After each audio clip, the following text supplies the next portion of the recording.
Hello mga friend, ito po muli si Ate Lek.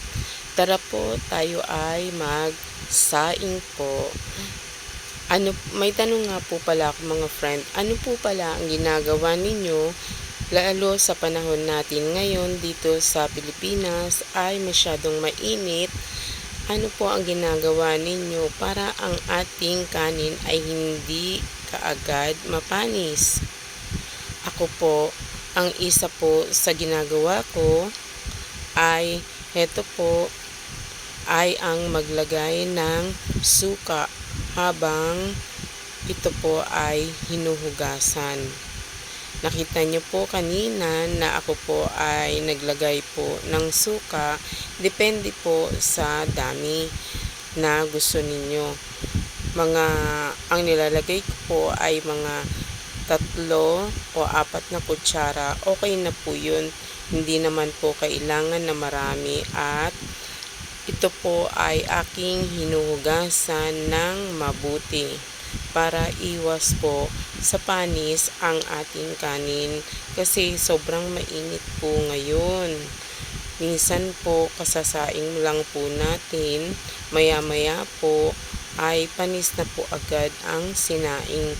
Na-experience nyo po ba yun mga friend? Kaya ang ginagawa ko, ito po ay maglagay ng konting suka habang siya hinuhugasan at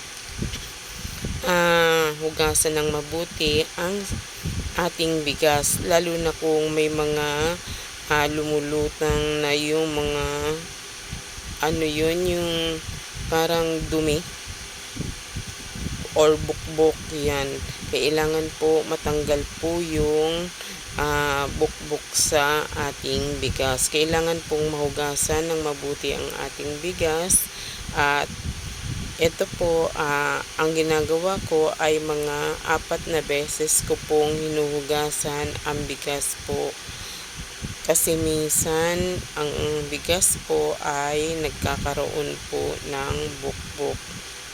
At kapag okay na po, ay saka ko po siya lalagyan na ng tubig. At syempre, ayan po ay maglalagay na rin po ako ng pandan para po mabango ang ating sinaing. Ayan, hinuhugasan ko po ng mabuti ang pandan leaf. Ayan. Lagay na po natin ang ating pandan bago po natin buksan ang apoy. Ayan.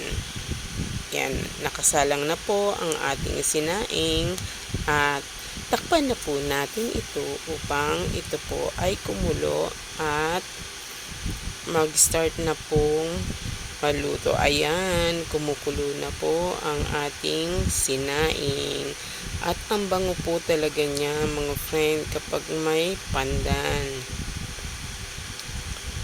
Yan, titingnan po natin ang ating sinaing or i-check po natin kasi po baka masunog. Huwag po nating hayaan na malakas ang apoy kapag iniin na po ang sinaing. Yan, hayaan po natin na mainin ng mabuti ang ating sinaing at para hindi po iwas panis na rin po kaagad kasi yung tubig nagkukos po yun ng panis. Hanggang sa muli po, ito si Ate